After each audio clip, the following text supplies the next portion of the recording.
And now, Chewing the Fat Summer Sport Show with your host with the most, Bevan Jones. We have a star today. That is the man himself, Graham Studley-Corns. He's a 1973 Premiership player with Glenelg, two-time Premiership coach. He's also an Australian Football Hall of Famer and a South Australian Football Hall of Famer. Got his own show on 5AA called Conversations with Cornsy. Cornsy, great to have you on Chewing the Fat.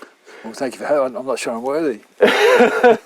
So what was it like being inducted as a Hall of Famer for the Australian football and South Australian football? Well, that was difficult because I've had this thing about halls of fame, which I'm a little bit anti, because it's not ever about one player. You know, in footy, in Australian rules footy, you got a team. When I played, there was 20. Now there's 22, and I've always had the philosophy that player number one is as important as player number 22, or vice versa. Player number 22, in my day, player number 20 is as important as player number one. And like in our 73 grand final, which you mentioned then, player number 19, John Sandlin, came off the bench and kicked 4 goals.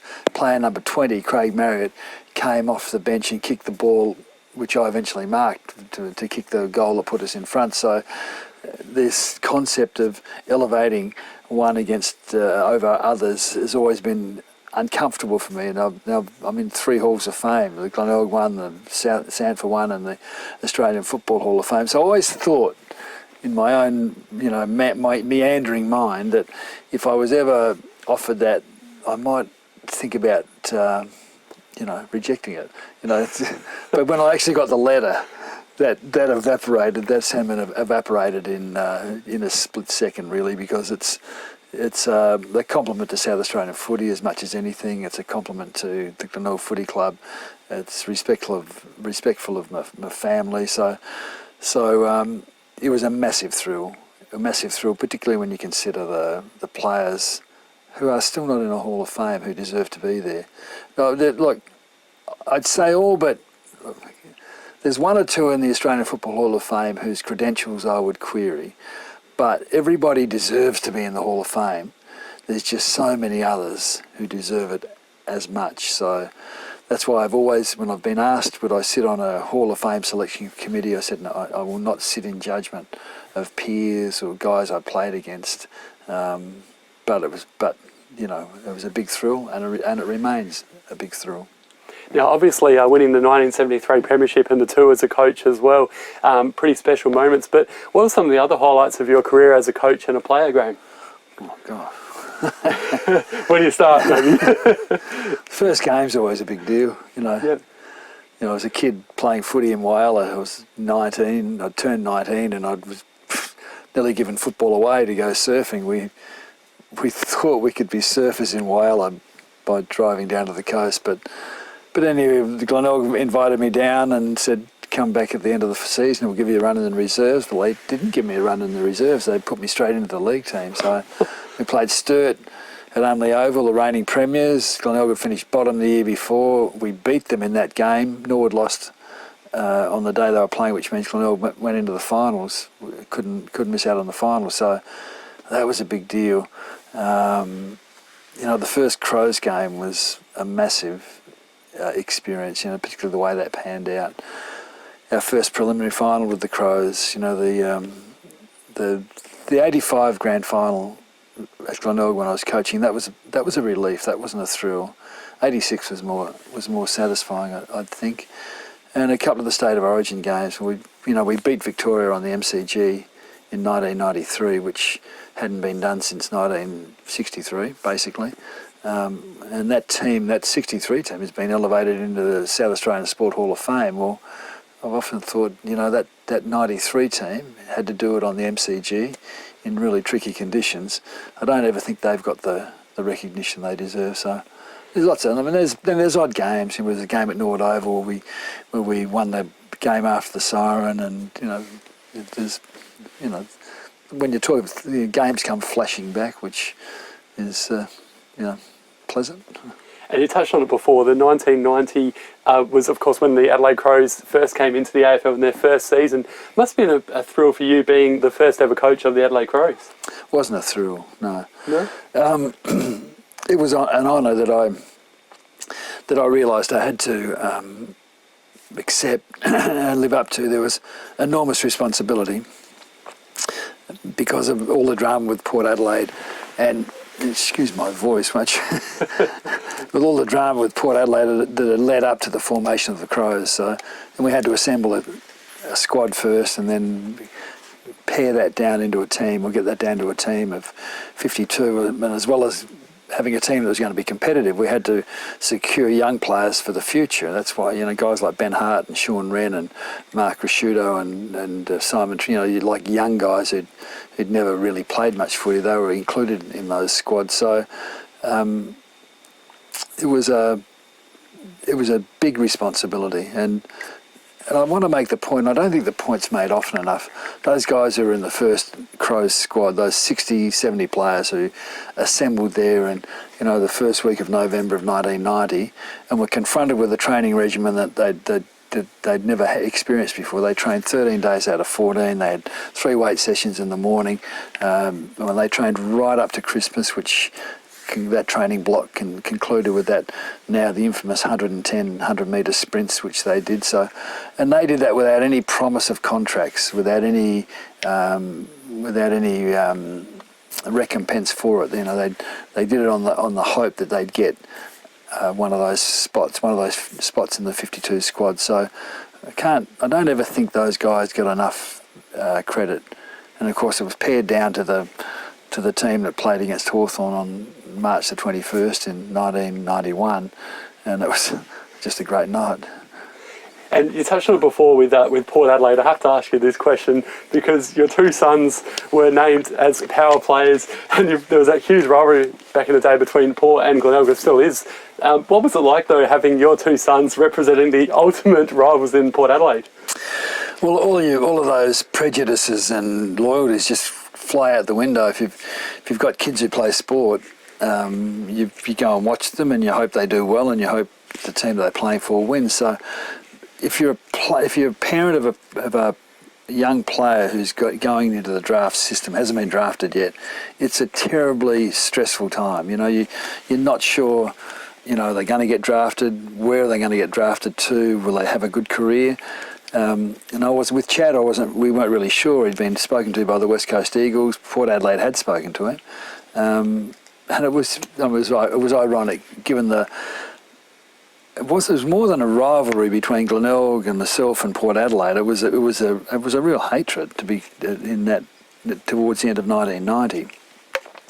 And but luckily, Alan Stewart, who was their recruiting manager at the time, he saw through that. He looked at Chad as an individual player.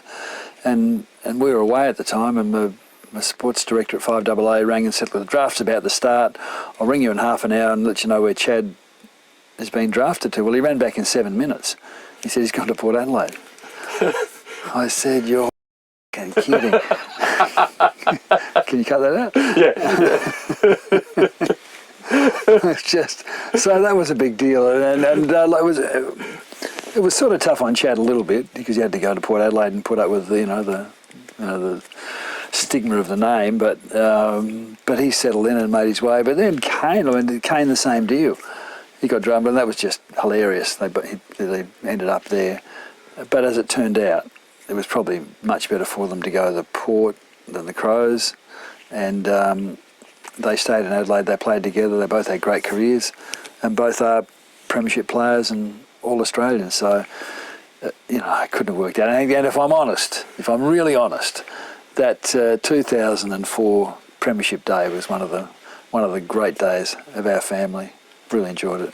Well done, Corns. That's amazing. Now, we spoke about this before, your show, Conversations with Cornsey. Where did this all come about? And tell us all about it for the listeners out there that don't know anything about it. I know it's on 3 o'clock every Monday to Friday on 5AA, so have a listen in. But tell us more about the show. Well, it's recorded, and we only do 2 new ones every week. It sounds like I'm on every day, that I'm really busy, but I'm not.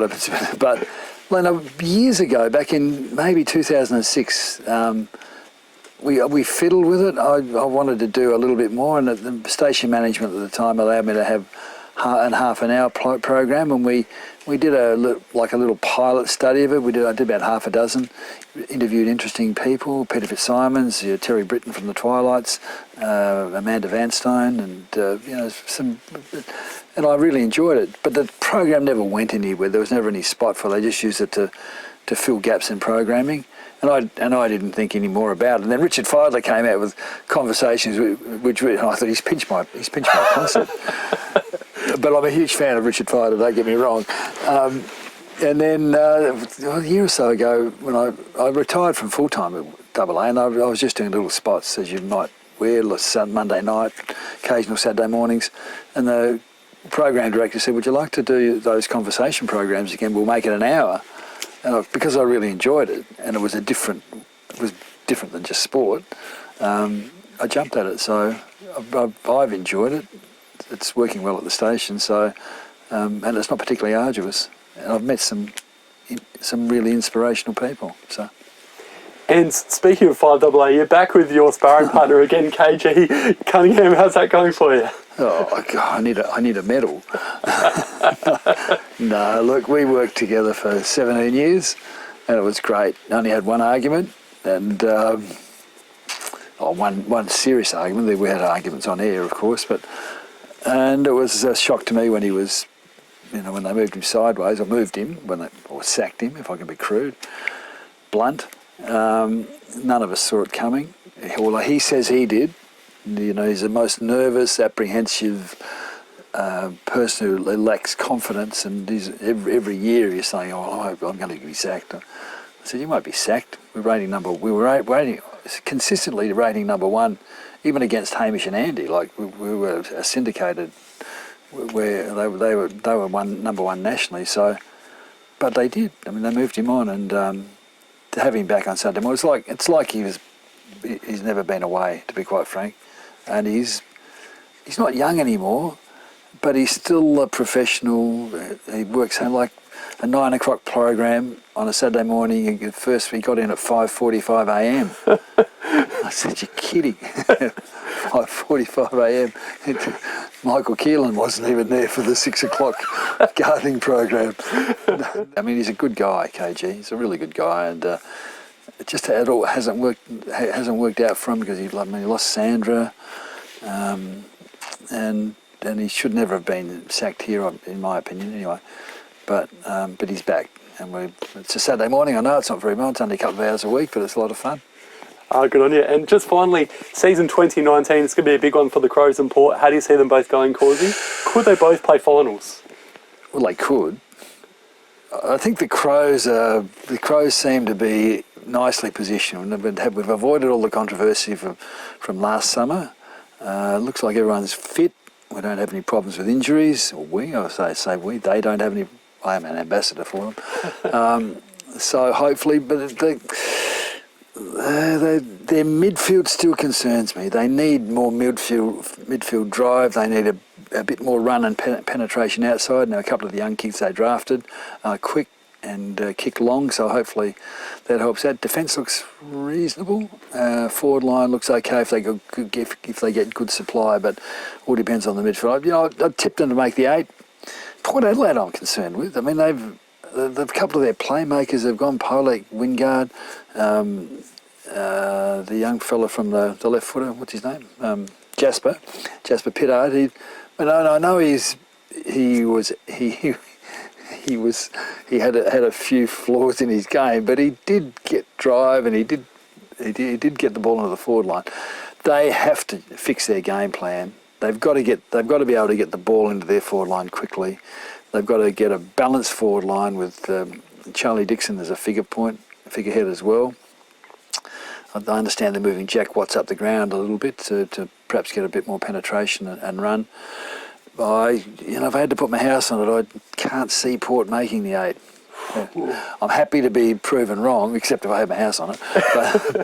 But I can't see that they've improved their team. But we'll wait and see. I mean, these predictions are so easy to make, and nobody really knows. Yeah, exactly right. It's still a long way out as well. So, well, Graham Cause, it's been an absolute pleasure having you on Chewing the Fat today. Cut it Thank out. you so much for your time, mate. No, you don't mean that. No, of course I do. Good on you. See you.